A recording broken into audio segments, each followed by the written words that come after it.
के लिए तुम अग्नि में निवास करो। कब तक? मैं जब तक निशाचरों का इस भूमि से नाश नहीं कर दूं तब तक तुम अग्नि में निवास करो।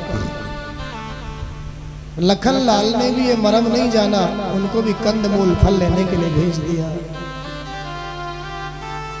क्योंकि लखन लाल अगर सामने होते तो ऐसा कभी होने नहीं देते। सीता जी ने अग्नि में निवास किया। अग्निदेव ने माया की वैसी सीता राम जी को प्रदान करी, और उस माया की सीता ने मारीच को देख करके, सोने के मृग को देख करके उसका चर्म मांगा। मेरे परमात्मा तो सब कुछ जानते हैं, लेकिन नर लीला कर रहे हैं, मनुष्य बनकर के आए हैं, मनुष्य लीला कर रहे हैं, नाटक कर रहे हैं। मारीच का उद्धार किया। अंतिम समय में मारीच ने राम जी के वाणी में लखनलाल को पुकारा। लखनलाल जाना नहीं चाहते, लेकिन माया की सीता ने भला बुरा कह करके भेज दिया। लक्ष्मण रेखा खींच करके गए। बहुत सारी कथा है। रावण साधु का वेश बना करके आया और उस रेखा को पार नहीं कर पाया। भिक्षा मांगी। सीता जी ने उस रेखा को पार करके भिक्षा देना चाहा, तब तक रावण ने हरण कर लिया। कथा शिक्षा देती है यहाँ पर। हमारे जीवन में बहुत सारी मर्यादाएं हैं, वैसे तो सभी के जीवन में है, लेकिन नारियों के लिए और भी ज्यादा मर्यादा है। हर जगह से नारी मर्यादा में बंधी हुई है। हमारे संत शास्त्र कहते हैं नारी जितनी ज्यादा मर्यादा में रहती है उतनी ही ज्यादा सुरक्षित रहती है। मर्यादा को पार करती है उतनी ही ज्यादा असुरक्षित हो जाती है। नारी के जीवन में कई संरक्षण बताए हैं, उसको हमेशा किसी न किसी के संरक्षण में जीना चाहिए। वैसे तो सभी को किसी न किसी के संरक्षण में अपना जीवन बिताना चाहिए, स्वतंत्र नहीं होना चाहिए, लेकिन फिर भी हमारे शास्त्रों ने नारी के लिए कुछ संरक्षण बताया।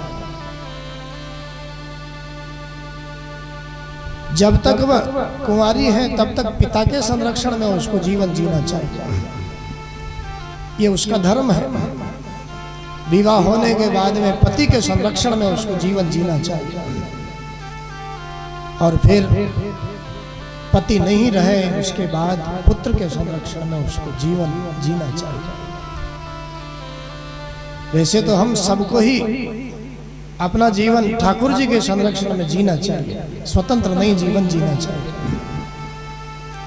आज मर्यादा की रेखा पार करी रावण अपना वास्तविक रूप दिखा करके हरण करके ले गया। जटायु जी महाराज ने बचाना चाहा, लेकिन पंख काट दिए। धन्य है इस भारत भूमि के वह पक्षी भी धन्य है उस समय के।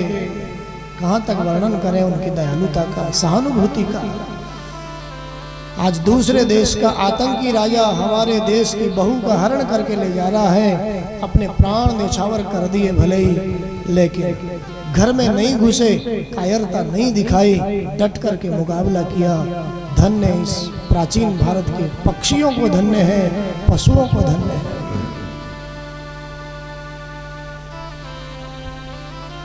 वस्त्र आभूषण गिराती हुई हा राम करते हुए जानकी जी को अशोक वाटिका में ले जाकर के रख दिया रावण ने। राम जी इधर लौट करके आए, लखनलाल से मिलना हुआ। मनुष्य किसी लीला कर रहे हैं, सब जानते हैं, लेकिन फिर भी सीता को साधारण मनुष्य की तरह आंखों में आंसू लिए हुए खोज रहे हैं।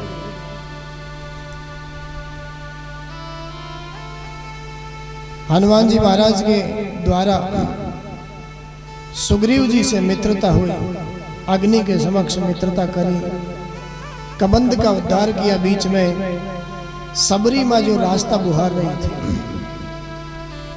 सबरी माँ को दर्शन दिया।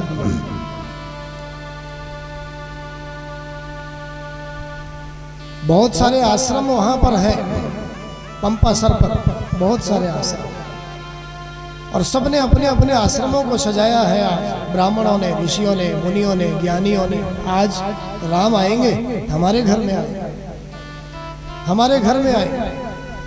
सबरी को तो कोई आज उस रास्ते की तरफ देखने भी नहीं देता है। तुम्हारी दृष्टि से ये रास्ता अपवित्र हो जाएगा, क्योंकि तुम नीच कुल में उत्पन्न हुई हो।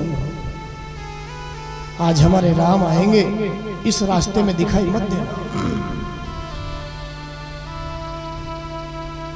सुखदेव भगवान कहते हैं, परीक्षित, मेरे प्रभु राम आए और इन ज्ञानियों के, इन पवित्र लोगों के आश्रमों की तरफ झांके भी नहीं और सबरी माँ के आश्रम में सीधे पहुंचा। सबरी के आश्रम पगधारा। सबरी की प्रार्थना पर पंपासर का जल पवित्र किया मेरे प्रभु ने, और फिर नवधा भक्ति का उपदेश यहाँ सबरी माँ को कर दिया। सबरी माँ को नवधा भक्ति का उपदेश किया, प्रेम से जो भोग पवाया वो भोग पाया, तृप्त हुए। सुग्रीव से मित्रता हुई। सुग्रीव ने अपनी कहानी सुनाई, मेरे जीवन में ये समस्या है प्रभु। बाली का अहंकार दूर करने के लिए मेरे प्रभु ने बाली का उद्धार कर दिया, क्योंकि सुग्रीव राम जी की शरण में आ चुका है और बाली अपने अहंकार के कारण जो राम जी की शरण में आ चुका है उसको भी मारना चाहता है। मेरे राम को ये सहन नहीं है। सब कुछ सहन करते हैं, लेकिन अपने भक्त के जीवन पर कोई कष्ट हो वो सहन नहीं करते। आज बाली का उद्धार किया, पत्नी ने खूब समझाया, लेकिन अहंकार के वशीभूत होकर के लड़ने आया, उद्धार कर दिया। सुग्रीव को राजा बनाया, और राजा बनाते ही फिर राम जी के काम को भूल गए। सुख आ गया ना जीवन में, सब भूल गए। लखन लाल के माध्यम से थोड़ा डांटा, और वहां से फिर प्रबुद्ध बानरों को क्षमा मांगते हुए दक्षिण दिशा में भेजा। चारों दिशाओं में ही बानरों को भेजा सीता जी की सुध लेने के लिए। समुद्र के किनारे आए जामवंत जी, हनुमान जी, नल, नील, अंगद, लेकिन अब 100 योजन का समुद्र कौन पार करे। साक्षात शिव जी हनुमान जी बनकर के आए। जामवंत जी ने बल याद दिलाया, और बल याद दिलाते ही तुरंत ही भयों पर्वताकारा।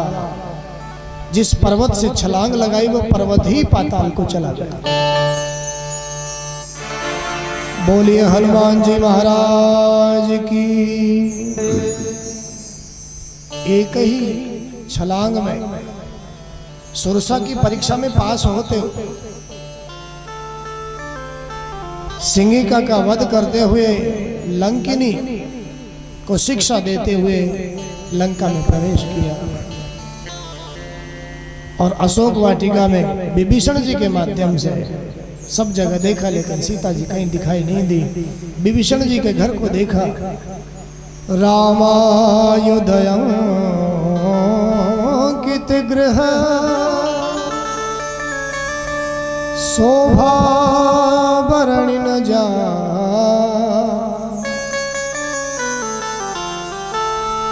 नव तुलसी का वृंदतः, देखी हरसे कपिरा। विभीषण जी से मिलना हुआ। हनुमान जी कहते हैं विभीषण जी से, है विभीषण जी, माता जी का पता बताओगे क्या? विभीषण जी कहते हैं मुझे माता जी का तो पता है, लेकिन पिताजी का पता नहीं है। हनुमान जी कहते हैं तुम चिंता मत करो, आप मुझे माता जी से मिलाइए, मैं आपको वचन देता हूँ, मैं आपको पिताजी तक पहुँचा करके मानूंगा, राम जी तक मैं पहुँचाऊंगा। विभीषण जी के माध्यम से समाचार मिला।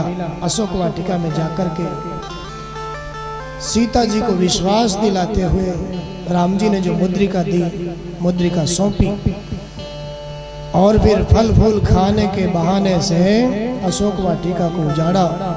रावण ने बंदी बनाया, खूब समझाया हनुमान जी ने, लेकिन समझ में नहीं आया। सारी लंका को पूंछ में आग लगा दी ना।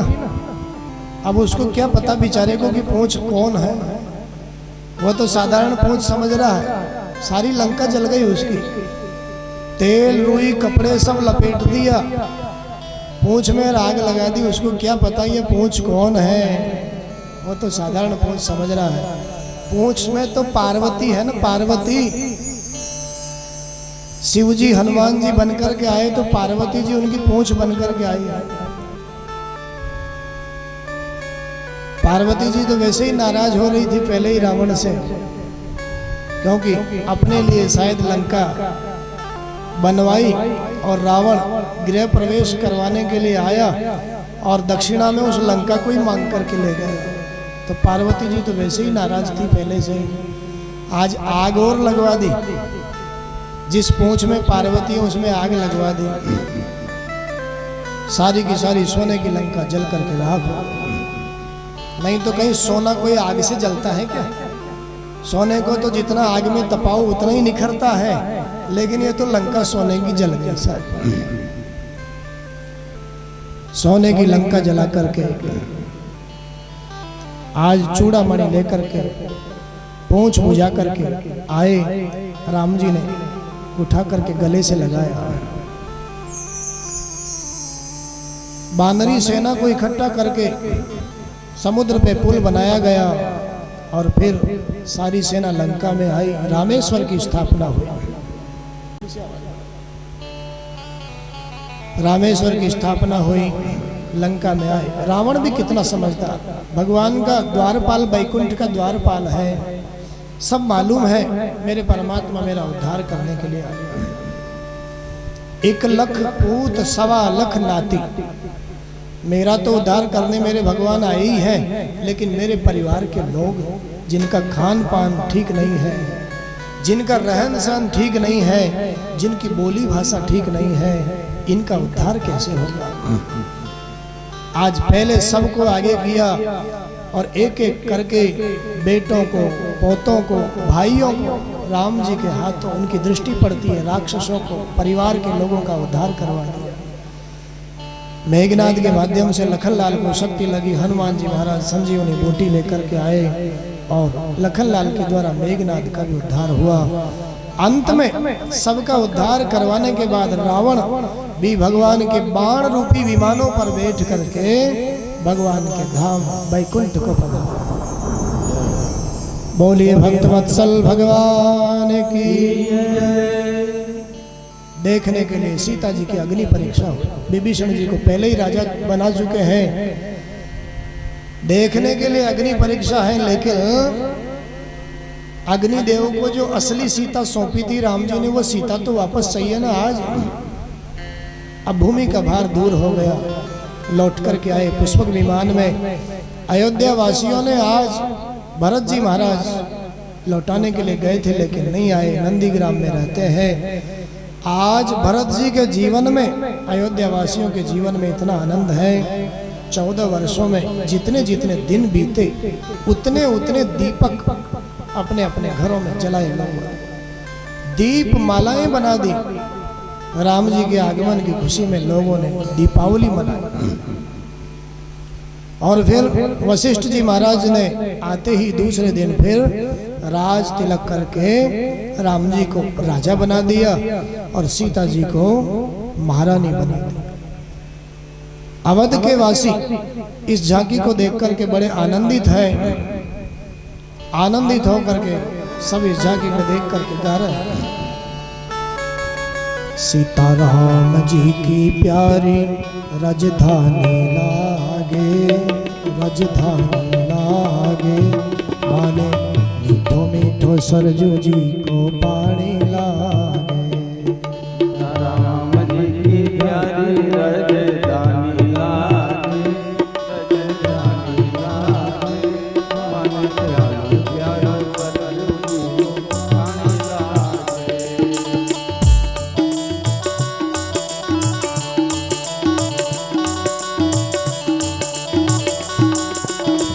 जय हो।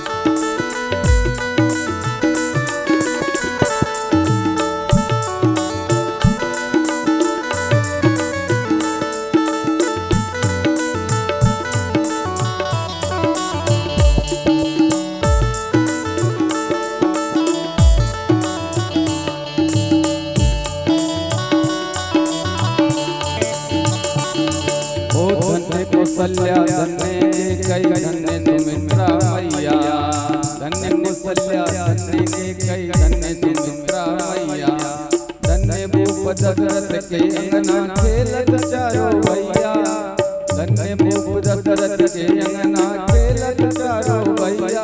मीठी तो कली रसीली प्रभु की वाणी लागे, प्रभु की वाणी लागे। मन मीठो मीठो सरयू जी को पानी लागे।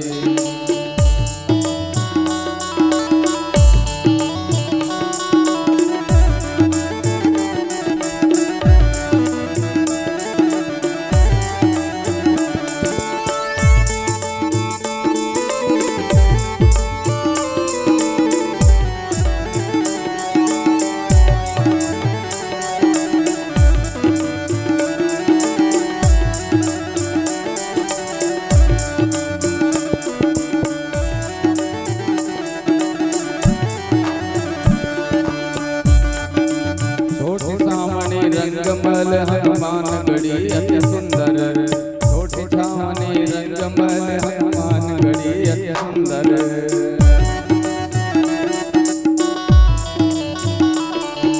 स्वयं जगत के मालिक बैठे कनक भवन के अंदर, स्वयं जगत के मालिक बैठे कनक भवन के अंदर। सीताराम जी की शोभा सुख खानी लागे, सुख खानी लागे।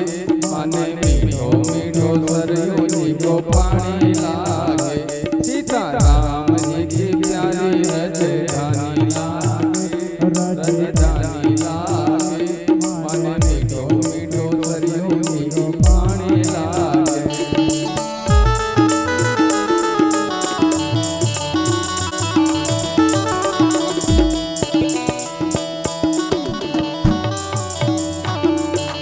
सहज सुहावनी जन्मभूमि श्री रघुवर राम लला की, सहज सुहावनी जन्मभूमि श्री रघुवर राम लला की।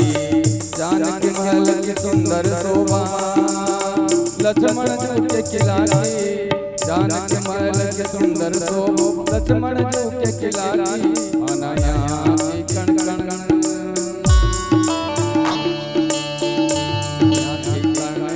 से प्रीत पुरानी लागे, पुरानी लागे। मन मीठो मीठो सरयू जी को पानी लागे।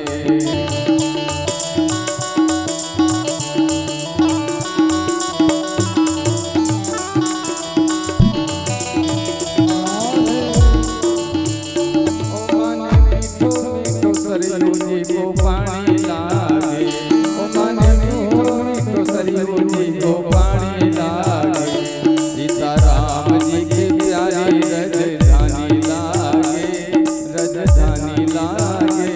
मन मीठो मीठो सरयू जी को पानी लागे, मन मीठो मीठो सरयू जी को पानी लागे।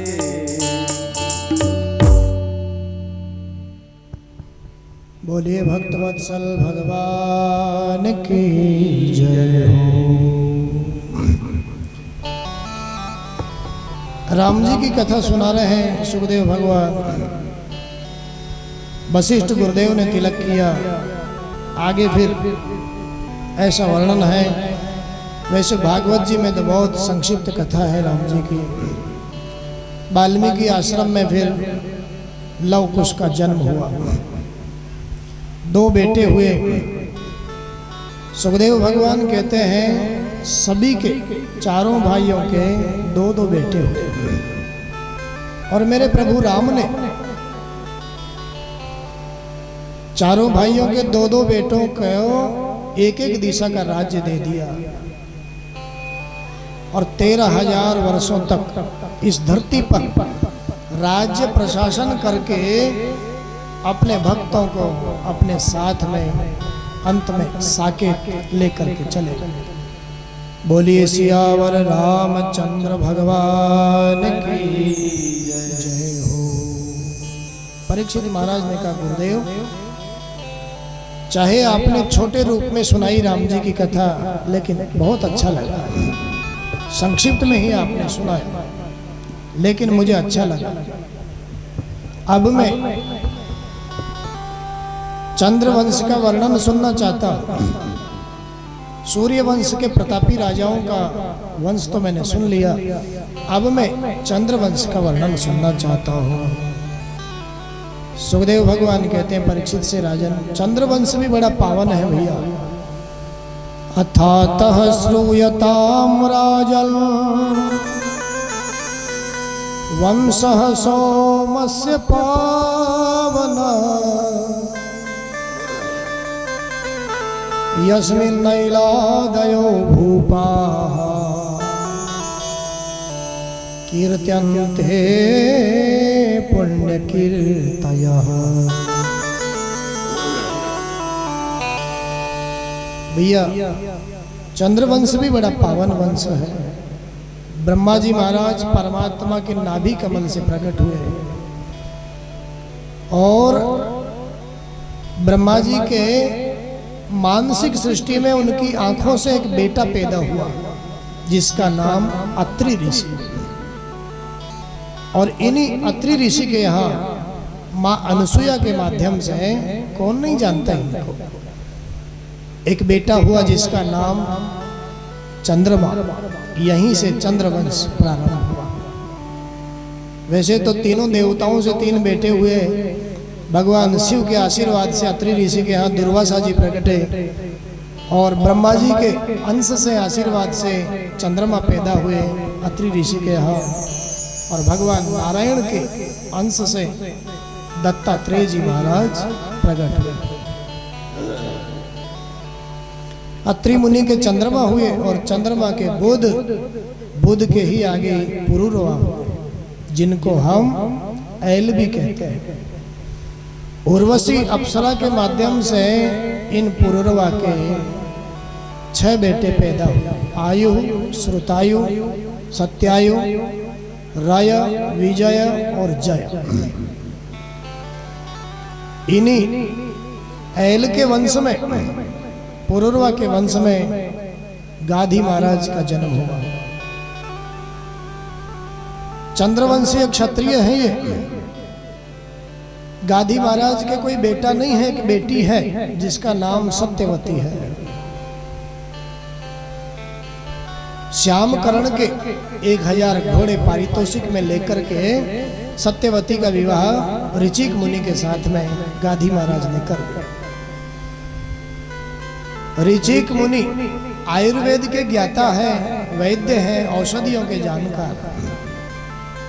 गाधी मुनि की बेटी जब ससुराल चली गई तो अब गाधी मुनि का मन नहीं लगता, क्योंकि और कोई बेटा बेटी नहीं है ना।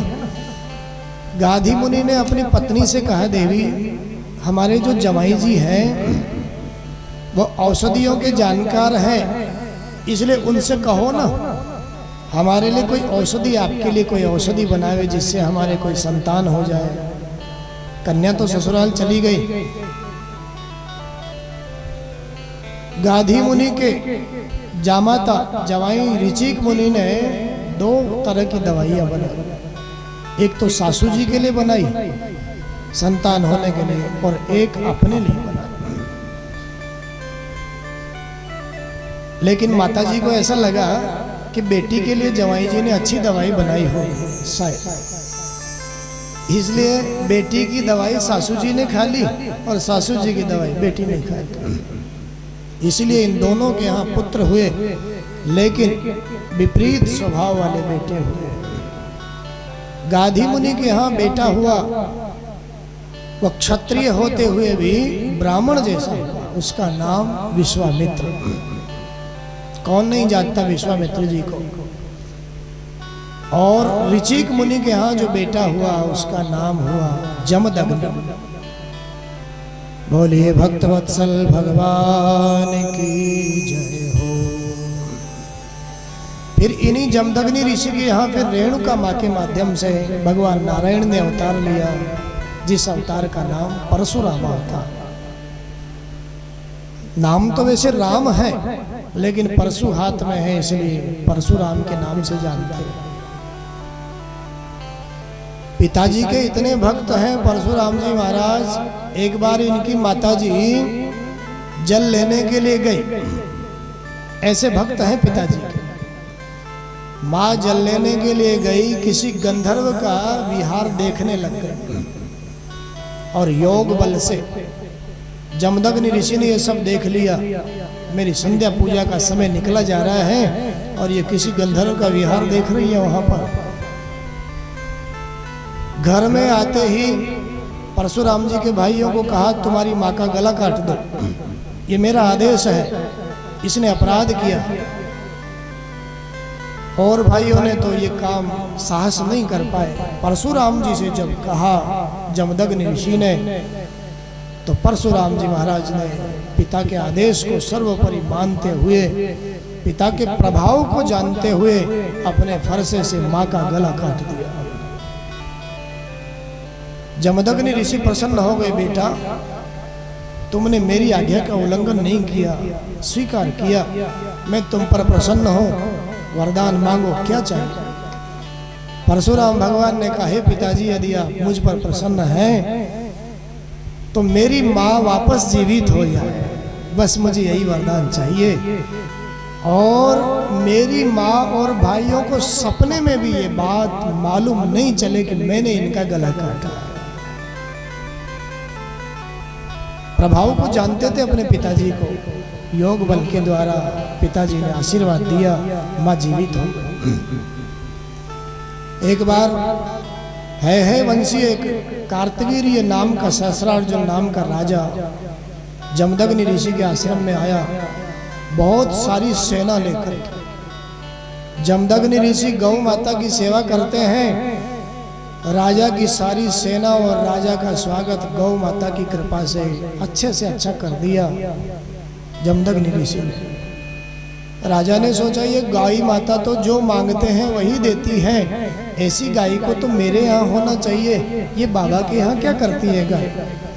गाय जाना नहीं चाहती है, जबरदस्ती राज हट के कारण जमदग्नि भी देना नहीं चाहते हैं, जबरदस्ती घसीट करके गौ माता को ले गया। सहस्रार्जुन परशुराम जी को पता चला, ऐसी उद्दंडता जिस राजा ने करी है उसके 1000 हाथों का उसे बड़ा घमंड है। आज अपने फरसे से गाजर मूली की तरह उसके हाथों को काट दिया, राजा को ही नष्ट कर दिया।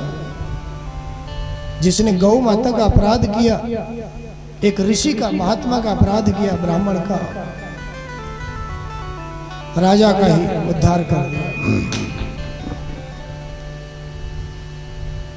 परशुराम जी के पिताजी ने कहा, बेटा राजा में सब देवताओं का निवास होता है, तुमने राजा का विनाश कर दिया, ठीक नहीं किया, छोटी सी बात के लिए।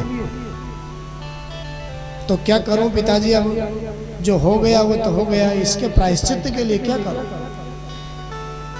जमदग्नि ऋषि कहते हैं, तुम भारत के जो तीर्थ हैं उन तीर्थों में स्नान करके आओ, दर्शन करके आओ, संत महात्माओं के, भगवान के दर्शन करो, तुम्हारा पाप धुल जाएगा। परशुराम जी तीर्थ करने चले गए, इधर पीछे से सहस्रार्जुन के पुत्रों को मौका मिला बदला लेने के लिए, परशुराम जी के पिताजी का ही वध कर दिया। और परशुराम जी की माँ रेणुका माँ ने 21 बार छाती को पीट पीट करके विलाप किया, परशुराम जी को पुकारा। परशुराम जी महाराज ने अपनी माँ की पुकार को सुन करके फरसा उठा करके प्रतिज्ञा कर ली, मैं 21 बार इस धरती को ही, है वंशीय जो क्षत्रिय है, जो अपनी मर्यादा का मार्ग भूल गए हैं, धरती से उनको विनष्ट कर दूंगा। 21 बार नक्षत्री बना दिया परशुराम भगवान। बोलिए भक्तवत्सल भगवान की जय हो। 21 बार धरती को नक्षत्री बना दिया परशुराम भगवान। आगे फिर सुखदेव भगवान कहते हैं, पुरुरवा के वंश में ही आगे नहुष महाराज हुए। नहुष महाराज ने इस धरती पर 100 यज्ञ कर लिए और देवराज इंद्र को ब्रह्म हत्या लगी। एक बार इनको देवराज के पद पर अभिषिक्त किया गया, लेकिन मन बदल गया। ऋषियों के शाप से इनको सर्प बनकर के वापस फिर धरती पर गिरना पड़ा। भैया हमारा मन, ये कथा कहती है, हम चाहे जितनी ऊंचाई पर पहुंच जाएं, लेकिन मन कब हमें किस गड्ढे में ढकेल दे ये कोई भरोसा नहीं। इसलिए हमारे संत शास्त्रों ने कहा है भैया, कभी भी मन पर भरोसा मत कर।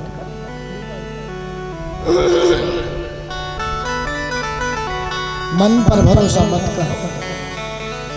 नहुस महाराज के बेटे हुए ययाति, और इनका विवाह शुक्राचार्य जी की बेटी देवयानी के साथ में हुआ। देवयानी के 2 बेटे हुए और साथ में जो दासी आई उसको भी पत्नी रूप में स्वीकारा। मन नहीं माना, मन बस में नहीं रहा। शुक्राचार्य जी ने बूढ़ा होने का शाप दे दिया ययाति महाराज को, मेरी बेटी के साथ में तुमने धोखा किया।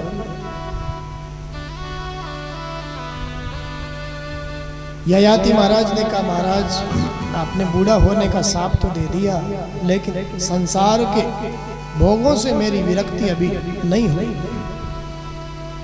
शुक्राचार्य जी ने कहा, कोई बात नहीं, तुम्हारे 5 बेटे हैं, जो कोई भी बेटा तुम्हें अपनी युवावस्था दे दे, उसकी युवावस्था लेकर के संसार को भोगो। बड़े बेटे का नाम यदु महाराज, छोटे बेटे का नाम पूर्व। बड़े बेटे ने युवावस्था नहीं दी, छोटे बेटे की जवानी को लेकर के महाराज ययाति ने 1000 वर्षों तक संसार को भोगा। और 1000 वर्षों के बाद में आज ययाति महाराज को ऐसा लगता है, 1000 वर्ष के भोग भोगने के बाद में भी मेरी इंद्रियां आज भी अतृप्त है। प्यासी की प्यासी ही है आज भी ये इंद्रियां। मैंने इन्हें इतना सुख पहुंचाया, लेकिन फिर भी ये प्यासी है। आज गिलानी हुई, बेटे को युवावस्था वापस प्रदान करी और जगत को एक संदेश दे करके अपनी पत्नियों के साथ वन में जाकर के भगवान का भजन किया। क्या संदेश दिया जगत को? न जातु कामः कामाना उपभोगे न शाम्यति हविषा कृष्णवर्तमेव भूय एवाभिवर्धते। भैया क्या कहते हैं ययाति महाराज, जलती हुई अग्नि में एक एक बूंद भी घी डालते रहोगे ना, तो वह आग कभी बुझने वाली नहीं है, उसमें और भी ज्यादा लपटें निकले। ययाति महाराज कहते हैं, भैया कामनाओं के भोगों से कभी कामनाओं की पूर्ति नहीं होगी। संसार के भोगों से कभी कामनाएं पूर्ण होने वाली नहीं है।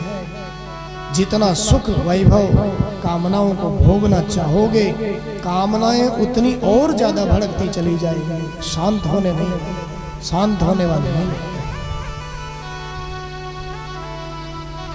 इसलिए सबसे बढ़िया जीवन है कामनाएं कम से कम हो जीवन में। कामना रहे नहीं अच्छी बात है, होवे भी तो कम से कम हो। कामना का ही दुख हमारे जीवन में, बाकी तो और कोई दुख नहीं।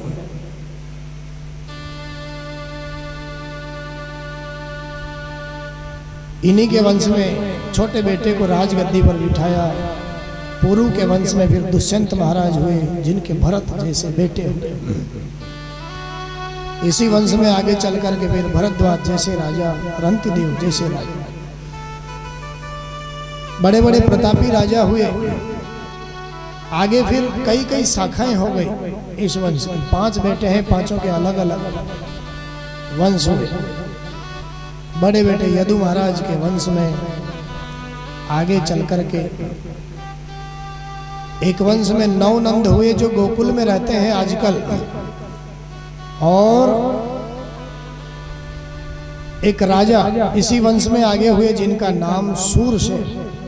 सूरसेन महाराज का एक बेटा हुआ, जिसका नाम वसुदेव। वसुदेव जी महाराज के वैसे कई पत्नियां हैं, मथुरा मंडल का जो राजा है उग्रसेन, उसके बेटे का नाम कंस है। सुखदेव जी महाराज छोटी सी कथा सुना रहे हैं। राजन, वसुदेव जी महाराज के वैसे कई पत्नियां हैं।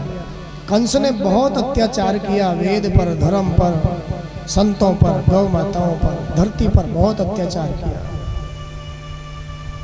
अपने पिताजी को कारागार में डाल करके स्वयं राजगद्दी पर जबरदस्ती बैठ गया और उसके अत्याचार को जब धरती माता सहन नहीं कर पाई,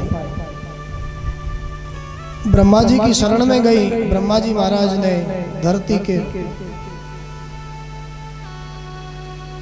धरती को आश्वासन दिया, परमात्मा से बातें करी। परमात्मा ने कहा, हे ब्रह्मदेव, धरती माता को कहिए थोड़े समय का और इंतजार करें, कुछ समय के बाद मैं अपने अंशों के साथ अवतार लूंगा धरती पर और धरती का भार दूर करूंगा। बोलिए भक्तवत्सल भगवान की जय हो। भैया, कंस ने देवकी का विवाह वसुदेव जी के साथ में किया। देवताओं ने आकाशवाणी करी, कंस ने कारागार में डाल दिया। कारागार में एक एक करके 6 बेटे हुए। 7वें में शेष जी आए। योग माया ने आकर्षण करके रोहिणी के गर्भ में पहुंचा दिया। 8वें गर्भ में स्वयं नारायण आए और नारायण कारागार में प्रकटे। वसुदेव जी ने गोकुल पहुंचाया। गोकुल से फिर वहां की लीलाओं को करके फिर वृंदावन पधारे।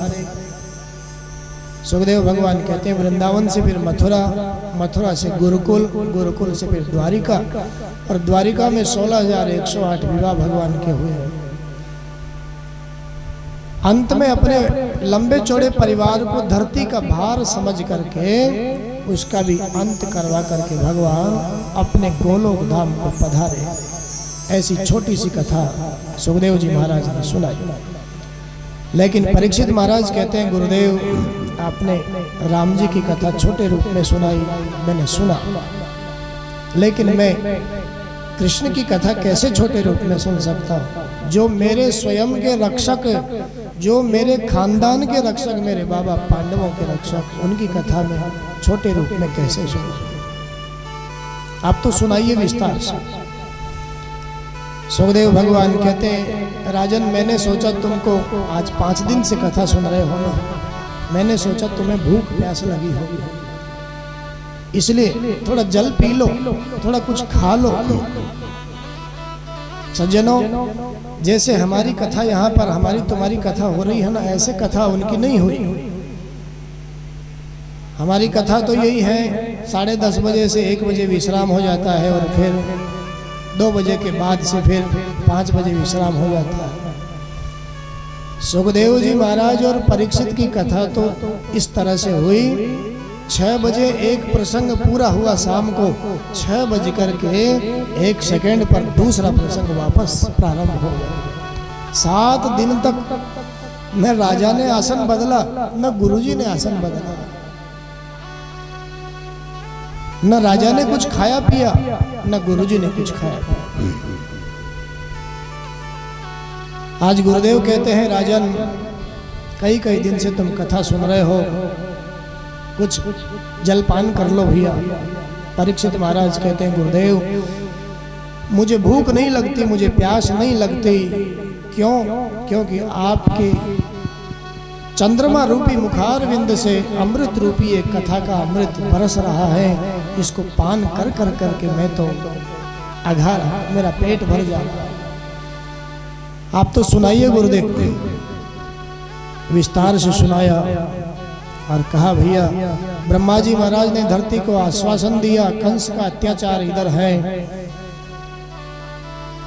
धरती माता को ब्रह्मा जी ने आश्वासन दिया, कुछ समय के बाद मेरे प्रभु अवतार लेकर के आएंगे।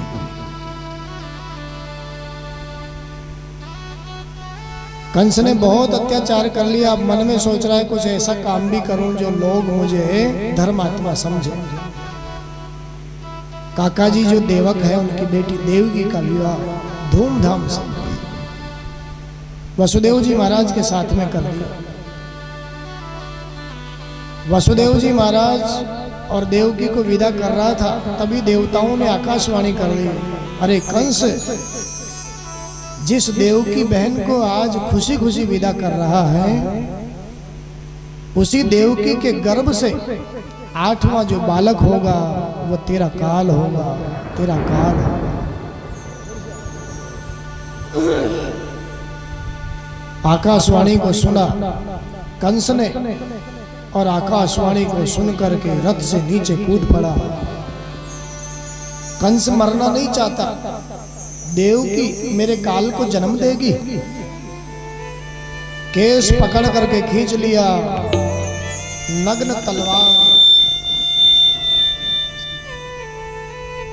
नग्न तलवार लेकर के देवकी को मारना चाहता है।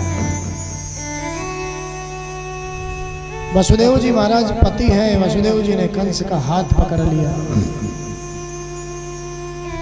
और हाथ पकड़ करके समझाया, राजन क्यों डरते हो मौत से? अरे जिस मौत ने हमारे जन्म के साथ जन्म लिया है वो हमारी सगी बहन जैसी है, क्यों डरते हो? मौत तो सबको आनी है, कोई इससे छूटने वाला नहीं है। कंस ने कहा, लेकिन मैं मरना नहीं चाहता महाराज। वसुदेव जी कहते हैं, भैया मरना तो सबको होगा,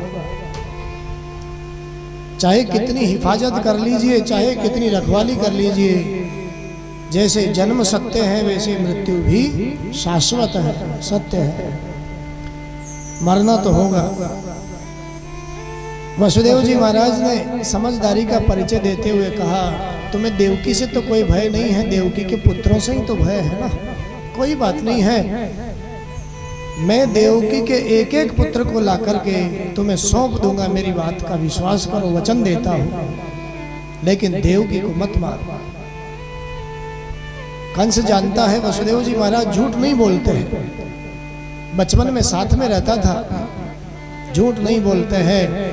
आज एक शर्त के साथ मंजूर कर लिया, इस शर्त को, जब तक देवकी के 8 बालक नहीं हो जाते हैं तब तक तुमको मेरे कारागार में रहना होगा। देवकी और वसुदेव को दोनों को कारागार में डाल दिया। सुखदेव भगवान कहते हैं, पहला बेटा हुआ कीर्तिमान नाम का, वचन के अनुसार वसुदेव जी ने कंस को सौंपा, लेकिन कंस का भाव बदल गया, विचार बदल गया। ओहो, मुझे तो 8वें से भय है ना, ये तो पहला है, छोड़ दिया। नारद जी महाराज आए और नारद जी ने एक फूल की पंखुड़ियों को गिना करके कह दिया, अरे भैया ये देवताओं की बातों का भरोसा मत करो, ये भी 8वां हो सकता है, ये भी पहला हो सकता है, ये भी पहला हो सकता है, ये भी 8वां हो सकता है।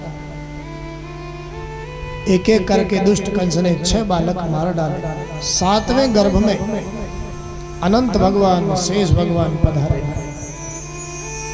मेरे परमात्मा नारायण ने सोचा, ये मामा जी तो जन्म लेते ही मारने चले आते हैं ना, अब शेष जी जन्म लेंगे तो वो भी मेरा ही स्वरूप है, तो मामा जी का उद्धार तो फिर शेष जी ही कर देंगे, मैं कैसे जाऊंगा धरती पर।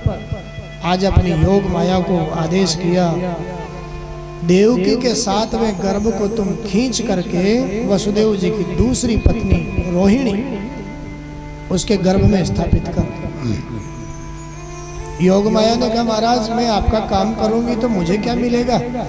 भगवान ने कहा, तुम चिंता मत करो, आगे कलयुग आ रहा है, मुझसे भी ज्यादा लोग तुम्हारी पूजा करेंगे। कोई संतोषी माता कह करके पूजेगा, कोई वैष्णो देवी कहकर के पूजेगा, कोई पहाड़ों वाली माँ कहकर के पूजेगा, चिंता मत कर। आज योग माया ने 7वें गर्भ को खींच करके रोहिणी के गर्भ में स्थापित कर दिया।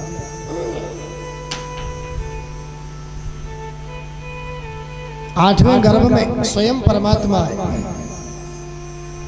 8वें गर्भ में भगवान आए और देव की माँ के कारागार में प्रकाश हो गया, सारे के सारे योग अनुकूल हो रहे।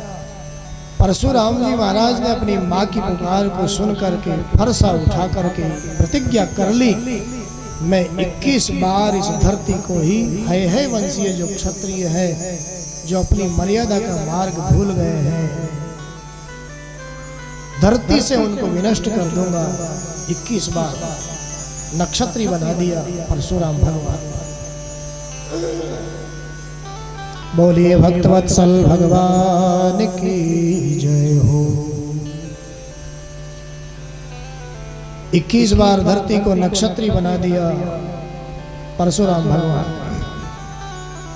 आगे फिर सुखदेव भगवान कहते हैं, पुरुरवा के वंश में ही आगे नहुष महाराज हुए। नहुष महाराज ने इस धरती पर 100 यज्ञ कर लिए और देवराज इंद्र को ब्रह्म हत्या लगी। एक बार इनको देवराज के पद पर अभिषिक्त किया गया, लेकिन मन बदल गया।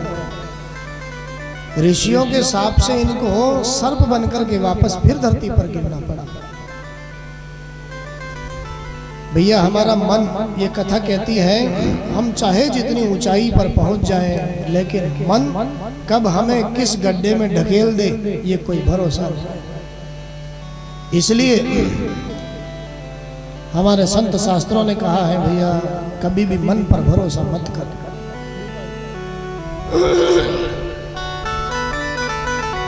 मन पर भरोसा मत कर। नहुष महाराज के बेटे हुए ययाति और इनका विवाह शुक्राचार्य जी की बेटी देवयानी के साथ में हुआ। देवयानी के 2 बेटे हुए और साथ में जो दासी आई उसको भी पत्नी रूप में स्वीकारा। मन नहीं माना, मन बस में नहीं रहा। शुक्राचार्य जी ने बूढ़ा होने का शाप दे दिया ययाति महाराज को, मेरी बेटी के साथ में तुमने धोखा किया।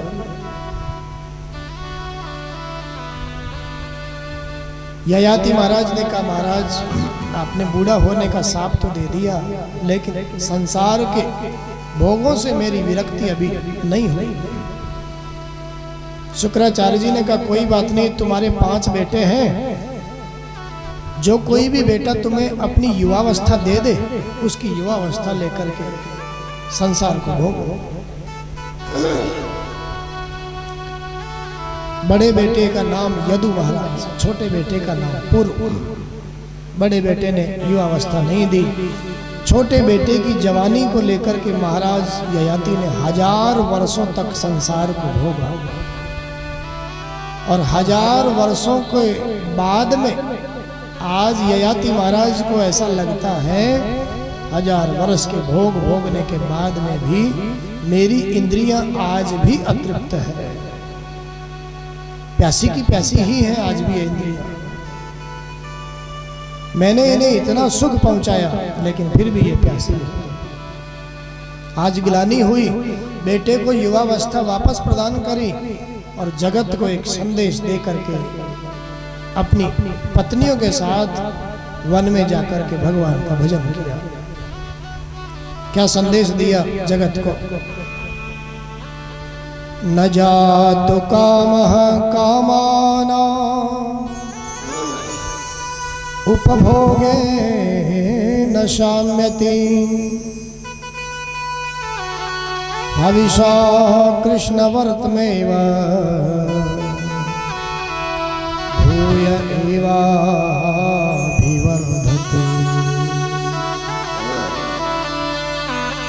भैया क्या कहते हैं ययाति महाराज, जलती हुई अग्नि में एक एक बूंद भी घी डालते रहोगे ना, तो वह आग कभी बुझने वाली नहीं है, उसमें और भी ज्यादा लपटें निकले। ययाति महाराज कहते हैं, भैया कामनाओं के भोगों से कभी कामनाओं की पूर्ति नहीं होगी। संसार के भोगों से कभी कामनाएं पूर्ण होने वाली नहीं है। जितना सुख वैभव कामनाओं को भोगना चाहोगे, कामनाएं उतनी और ज्यादा भड़कती चली जाएगी, शांत होने वाले नहीं। इसलिए सबसे बढ़िया जीवन है कामनाएं कम से कम हो जीवन में। कामना रहे नहीं अच्छी बात है, होवे भी तो कम से कम हो। कामना का ही दुख हमारे जीवन में, बाकी तो और कोई दुख नहीं है।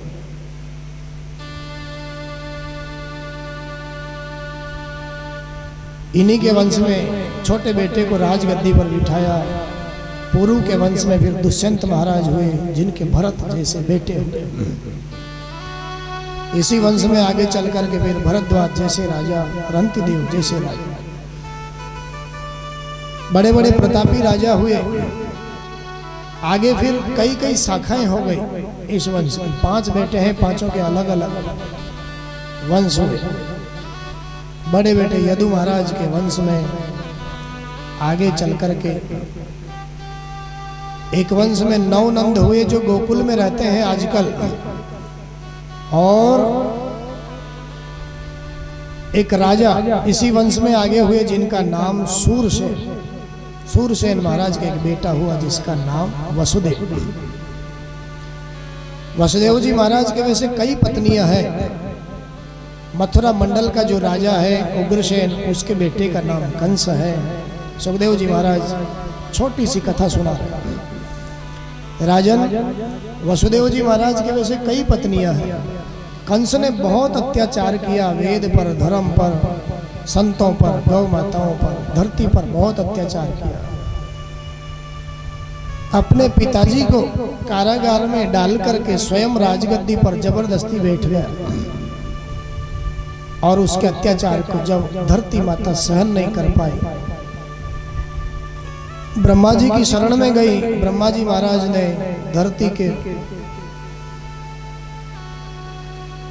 धरती को आश्वासन दिया, परमात्मा से बातें करी।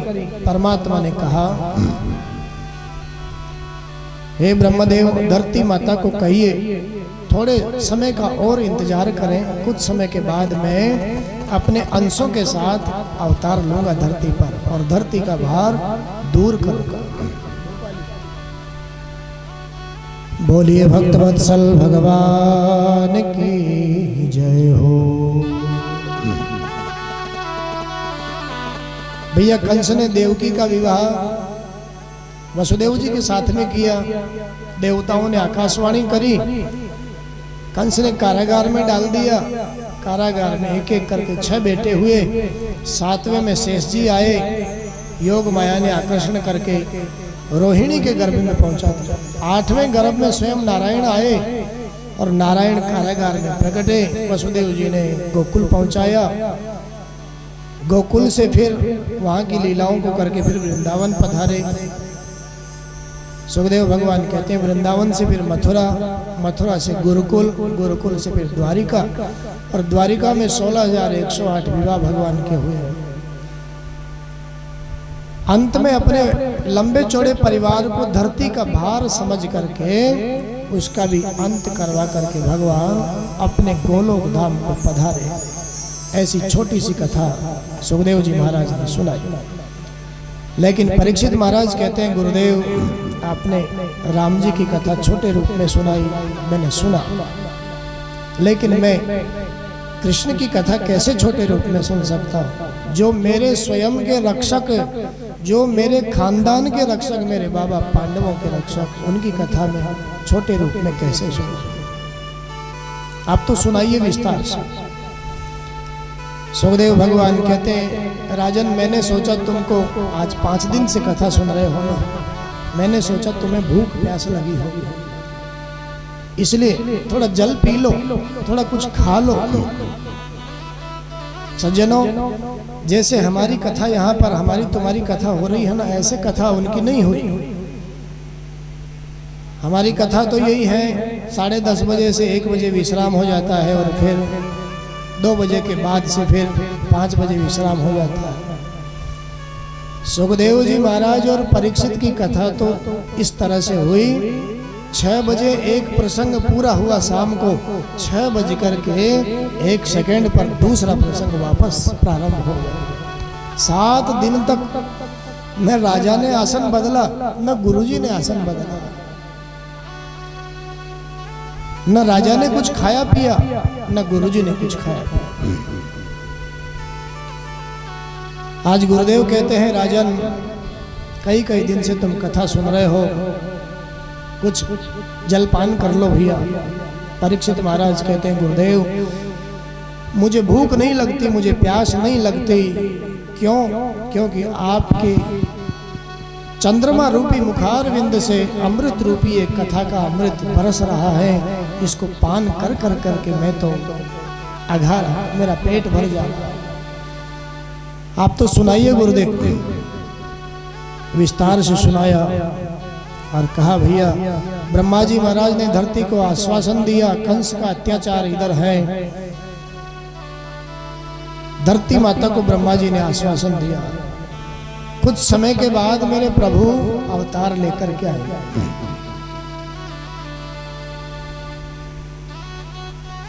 कंस ने बहुत अत्याचार कर लिया। अब मन में सोच रहा है कुछ ऐसा काम भी करूं जो लोग मुझे धर्मात्मा समझे।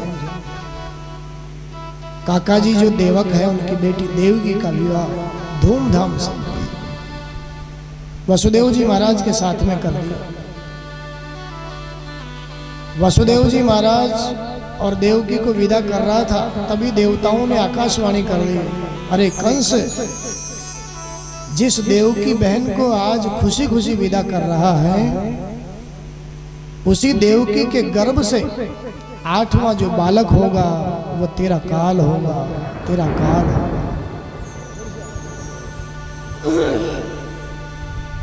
आकाशवाणी को सुना कंस ने और आकाशवाणी को सुन करके रथ से नीचे कूद पड़ा। कंस मरना नहीं चाहता, देवकी मेरे काल को जन्म देगी। केस पकड़ करके खींच लिया,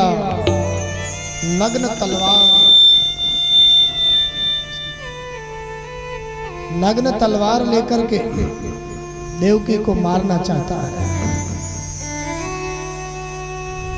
वसुदेव जी महाराज पति हैं, वसुदेव जी ने कंस का हाथ पकड़ लिया और हाथ पकड़ करके समझाया, राजन क्यों डरते हो मौत से? अरे जिस मौत ने हमारे जन्म के साथ जन्म लिया है वो हमारी सगी बहन जैसी है, क्यों डरते हो? मौत तो सबको आनी है, कोई इससे छूटने वाला नहीं है। कंस ने कहा लेकिन मैं मरना नहीं चाहता महाराज। वसुदेव जी कहते हैं भैया मरना तो सबको होगा, चाहे कितनी हिफाजत कर लीजिए, चाहे कितनी रखवाली कर लीजिए, जैसे जन्म सत्य है वैसे मृत्यु भी शाश्वत है, सत्य है, मरना तो होगा। वसुदेव जी महाराज ने समझदारी का परिचय देते हुए कहा, तुम्हें देवकी से तो कोई भय नहीं है, देवकी के पुत्रों से ही तो भय है ना। कोई बात नहीं है, मैं देवकी के एक एक पुत्र को ला करके तुम्हें सौंप दूंगा, मेरी बात का विश्वास करो, वचन देता हूं, लेकिन देवकी को मत मारो। कंस जानता है वसुदेव जी महाराज झूठ नहीं बोलते हैं, बचपन में साथ में रहता था, झूठ नहीं बोलते हैं। आज एक शर्त के साथ मंजूर कर लिया, इस शर्त को, जब तक देवकी के 8 बालक नहीं हो जाते हैं तब तक तुमको मेरे कारागार में रहना होगा। देवकी और वसुदेव को दोनों को कारागार में डाल दिया। सुखदेव भगवान कहते हैं पहला बेटा हुआ कीर्तिमान नाम का, वचन के अनुसार वसुदेव जी ने कंस को सौंपा, लेकिन कंस का भाव बदल गया, विचार बदल गया। ओहो, मुझे तो 8वें से भय है ना, ये तो पहला है, छोड़ दिया। नारद जी महाराज आए और नारद जी ने एक फूल की पंखुड़ियों को गिना करके कह दिया, अरे भैया ये देवताओं की बातों का भरोसा मत करो, ये भी 8वां हो सकता है, ये भी पहला हो सकता है, ये भी पहला हो सकता है, ये भी 8वां हो सकता है। एक एक करके दुष्ट कंस ने 6 बालक मार डाले। 7वें गर्भ में अनंत भगवान शेष भगवान पधारे। मेरे परमात्मा नारायण ने सोचा ये मामा जी तो जन्म लेते ही मारने चले आते हैं ना, अब शेष जी जन्म लेंगे तो वो भी मेरा ही स्वरूप है, तो मामा जी का उद्धार तो फिर शेष जी ही कर देंगे, मैं कैसे जाऊंगा धरती पर। आज अपनी योग माया को आदेश किया, देवकी के 7वें गर्भ को तुम खींच करके वसुदेव जी की दूसरी पत्नी रोहिणी उसके गर्भ में स्थापित कर। योग माया ने कहा महाराज मैं आपका काम करूंगी तो मुझे क्या मिलेगा?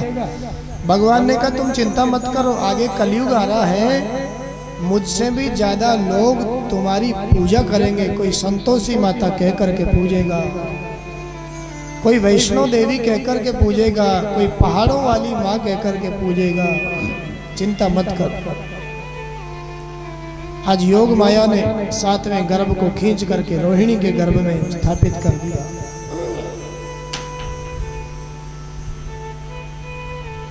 आठवें गर्भ में स्वयं परमात्मा है। 8वें गर्भ में भगवान आए और देव की माँ के कारागार में प्रकाश हो गया। सारे के सारे योग अनुकूल हो रहे।